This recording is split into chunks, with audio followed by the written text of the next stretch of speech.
So let's put Twilio aside for the moment. I really want to get your view on the broader picture of what's happening in the markets here. Inflation, macroeconomic uncertainty, rising rates. How are you reading all of this? Well, the way I look at it is, we're seeing the end of a long era of free money that our economy and the global economy has been in, going back all the way to September 11th and then refreshed again during the financial crisis and then with COVID. And so, investors are obviously reacting to, and the whole world's reacting to, the government's reacting to, what the implications of that are to now for the really almost the first time in 20 years, like managing inflation versus interest rates. And so, a lot of reset going on. We're not happy about obviously what's been happening with tech stocks or our stock, but at the same time, new world that we're entering. And I just think about the fundamental value proposition that Twilio provides, to our customers. And we're now a $3.5 billion revenue run rate business, growing incredibly fast. And so, we just keep our eye on the ball, which is serving our customers. And I think that's what a lot of companies are probably just doing during this time. You say you're planning to deliver 30%, more than 30% organic growth over the next couple of years. Does that still happen if we go into a recession? Well, we just reconfirmed our guidance that we are going to deliver 30% annual organic growth through 2024. And we started that guidance in 2020. And so we have yet again reconfirmed it, as well as last quarter, we added that we intend to be profitable for the fiscal year for 2023. And so we just reconfirmed both of those. Now look, if the whole world hits the worst case scenario of a macro environment, who knows what could happen in that world. But from every indicator that we see today, that gave us reason to reconfirm both of those points of guidance on our call this week. So talk to us more about how things like messaging and other new features are evolving so you keep those customers, new customers signing up and sales coming in.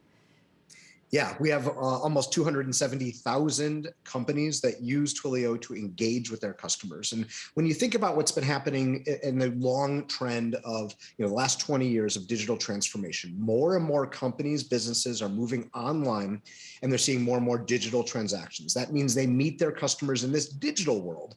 And we provide the tools and the communications channels, now the data infrastructure to allow companies to know their customers based on all the data that they see about their customers, first-party data, and then take that understanding of their customer and use it to engage with those customers. And engagement is essentially the act of personalizing all of your interactions, making every interaction relevant. It's the act of actually buying relevant ads to target your customers. It's the act of having a direct channel of conversation with your customer. And companies who do this well see outsized performance in their revenue. In fact, we recently did a survey of 3,000 different executives at a wide variety of companies all around the globe. And we found that those companies that invested in customer engagement, which is building that digital relationship with their customers, on average saw 70% revenue growth last year.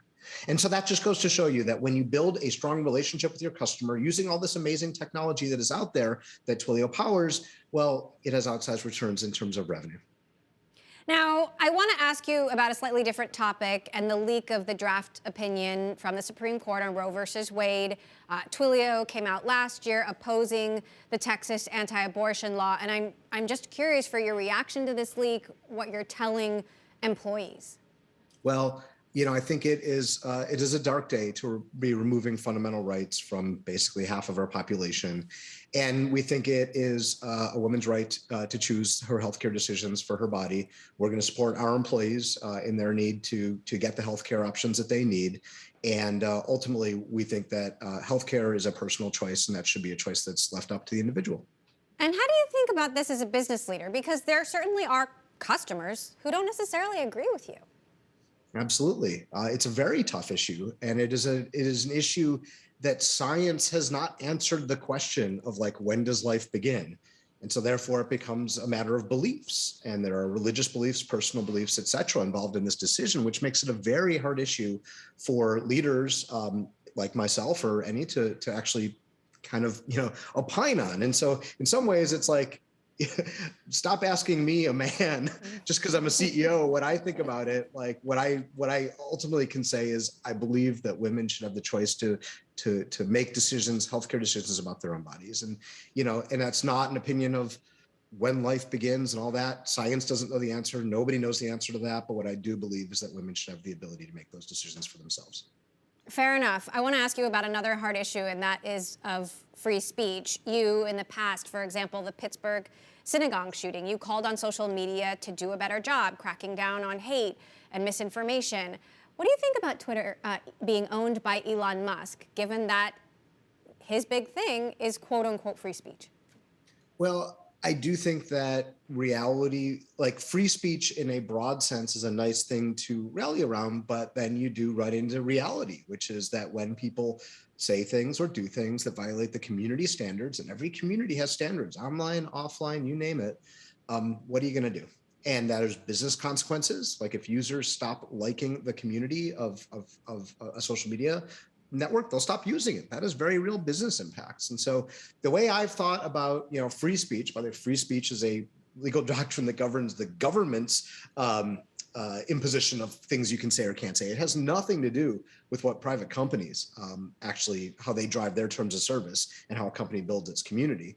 And so the very real business question will be is if some of those if some of those rules get loosened, or, there is more community breaking type behavior on Twitter, people should vote with their feet. And look, you can go to the metaverse, you can go to the Muskiverse, you can go to the Snappyverse, you can go to the Instaverse, whatever. Like there's a lot of options out there. And people can and will vote with how they use the service. And ultimately it's a business. And that is probably going to drive a lot of the decisions that owners will make.